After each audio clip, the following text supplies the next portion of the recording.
Assalamualaikum warahmatullahi wabarakatuh. Di sini saya akan melanjutkan materi saya. Saya akan menjelaskan tentang definisi obat, penggolongan obat, dan bentuk-bentuk sediaan obat. Yang pertama yaitu definisi obat. Obat adalah bahan atau panduan bahan-bahan untuk digunakan dalam menetapkan diagnosis, mencegah, mengurangi, menghilangkan, menyembuhkan penyakit, luka atau kelainan badaniah atau rohaniah pada manusia atau hewan, memperoleh badan atau bagian badan manusia.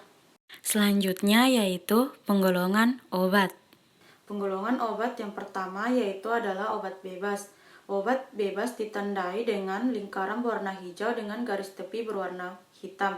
Ini menunjukkan bahwa obat ini dapat dibeli tanpa dengan menggunakan resep dokter. Contohnya seperti paracetamol dan Promax.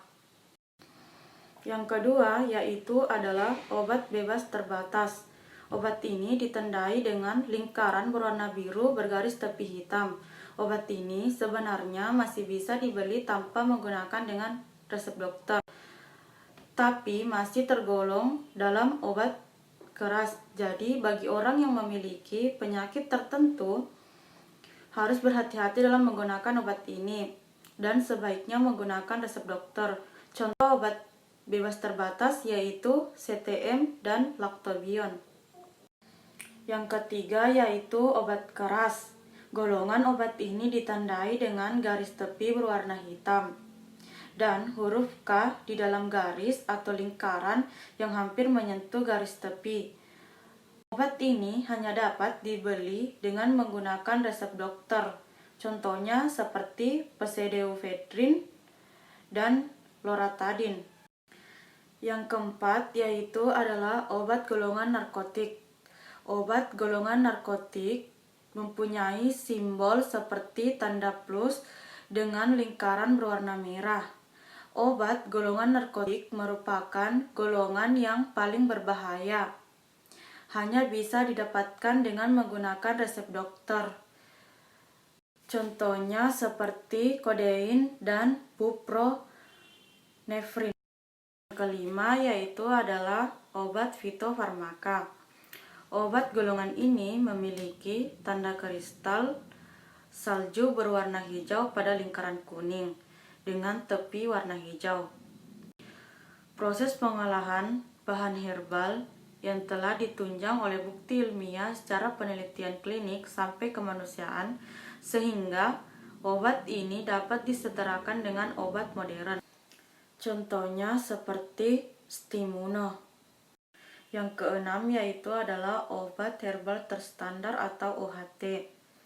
Obat golongan ini ditandai dengan simbol lingkaran kuning dengan garis tepi hijau dan gambar 3 buah bintang hijau di dalamnya. Obat ini merupakan obat yang diekstrak dari bahan alam seperti dari tanaman, hewan, maupun mineral.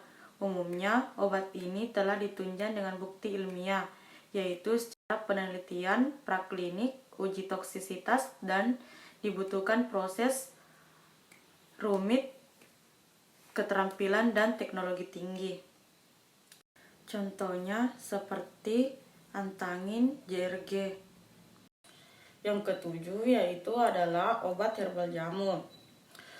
Kemasan obat herbal ini dilabeli dengan gambar logo tumbuhan atau pohon berwarna hijau dengan lingkaran hijau.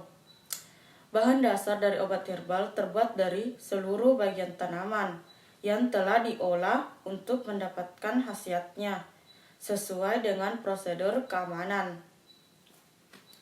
Obat herbal atau jamu biasanya turun-menurun secara turun-temurun selama beberapa generasi karena dinilai berkhasiat menyembuhkan berbagai penyakit. Contoh obat herbal yang sering ditemukan di pasaran adalah obat untuk mencegah masuk angin. Contoh obat herbal jamu yaitu kunyit asam dan jahe manis. Selanjutnya yaitu bentuk sediaan obat. Yang pertama yaitu adalah bentuk sediaan padat. Yang termasuk dalam bentuk sediaan padat yaitu yang pertama serbuk. Serbuk adalah campuran kering bahan obat atau zat kimia yang dihaluskan ditunjukkan untuk pemakaian oral atau untuk pemakaian luar. 2. Tablet. Tablet adalah campuran zat aktif dan zat pengikat biasanya dalam bentuk bubuk yang dibentuk padatan. Ketiga, pil. Pil adalah suatu sediaan yang berbentuk bulat seperti kelereng mengandung satu atau lebih bahan obat. Keempat, kapsul. Kapsul adalah sediaan padat yang terdiri dari obat dalam cangkang keras atau lunak yang dapat larut. Yang kelima yaitu adalah suppositoria.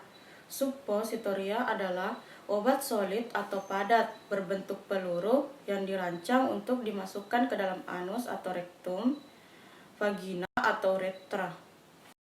Yang kedua yaitu adalah bentuk setengah padat. Yang termasuk dalam bentuk setengah padat yang pertama yaitu adalah salep. Salep adalah sediaan setengah padat ditujukan untuk pemakaian topikal pada kulit atau selaput. 2. Krim.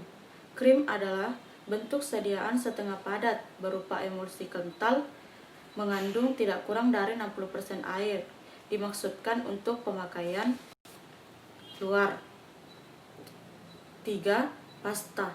Pasta adalah sediaan semi padat yang mengandung satu atau lebih bahan obat yang ditunjukkan untuk pemakaian topikal. Yang keempat yaitu adalah gel.